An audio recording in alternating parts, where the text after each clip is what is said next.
Hi, Bristol. I'm here today to read Chapter 7 of The War That Saved My Life. Miss Smith saw a louse in my hair that had not been there before the crowded train ride. Not that when I got it mattered to her.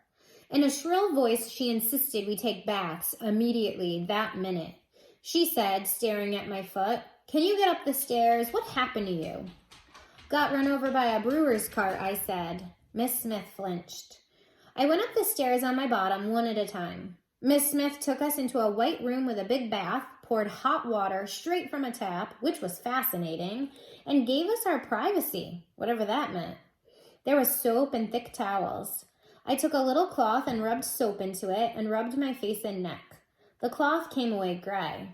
I rubbed soap into Jamie's hair and my own, then turned the tap back on to rinse it out.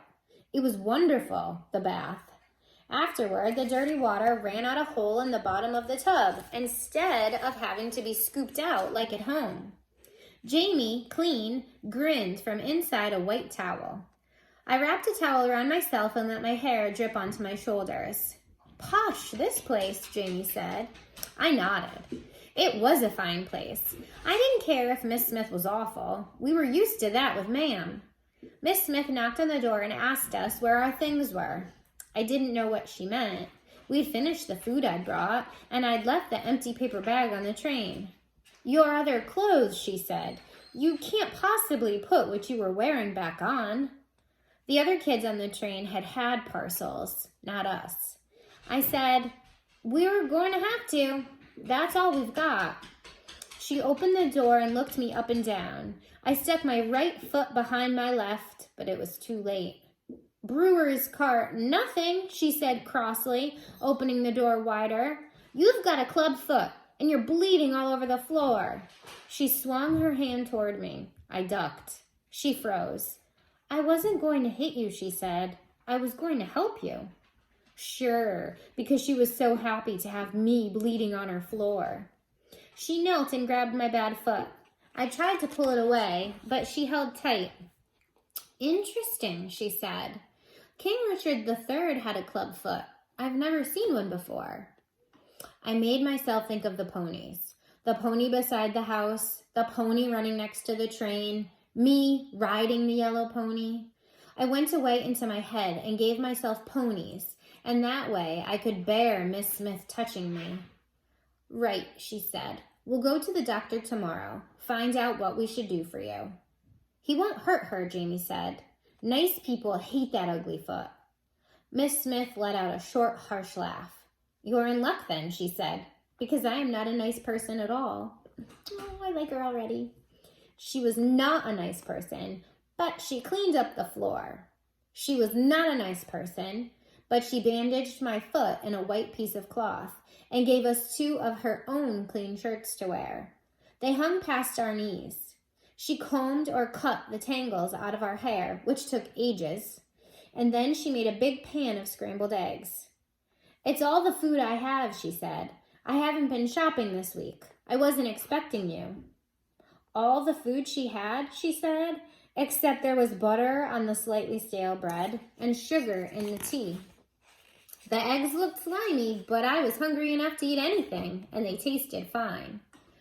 When I whipped my plate with my bread, she gave me another spoonful of eggs. "What am I supposed to do with you?" she asked. It was such an odd question. "Nothing," I said. "Ada stays inside," Jamie offered. "I take care of him," I said. "You won't have to." Miss Smith frowned. "How old are you?" The question made me squirm. "Jamie's 6, I said. "Ma'am said he's got to go to school." "He's awfully small for 6, Miss Smith said. Ma'am said. "And surely you're older than he is," she continued. "Don't you go to school?" Jamie said, "Not with that ugly foot." Miss Smith snorted. That foot's a long way from her brain. She tapped her knife against the edge of her plate. "Birthdays. When? Names. Real names. Not this Smith nonsense." "Ada and Jamie," I said. "Smith, that's all I know." She glared at me. I glared back. After a few moments, her gaze softened. "You really don't know?" I looked at the eggs on my plate. I asked once, I said. Ma'am said it didn't matter. Miss Smith drew in her breath. Okay, she said. Jamie's 6. You're older. Shall we say 9? I couldn't tell by her voice how angry she was. I shrugged. 9 was fine. I knew my numbers. 8, 9, 10. I'll write your parents, Miss Smith said. Lady Thornton will get me their address, and I'll write them. They'll tell me. She looked us up and down. What does your father do? Nothing, I said. He's dead. Dead for years. Either that or gone. I didn't know which. If I squeezed my eyes shut and concentrated, I thought I could remember him, but only as a sort of blurry shadow.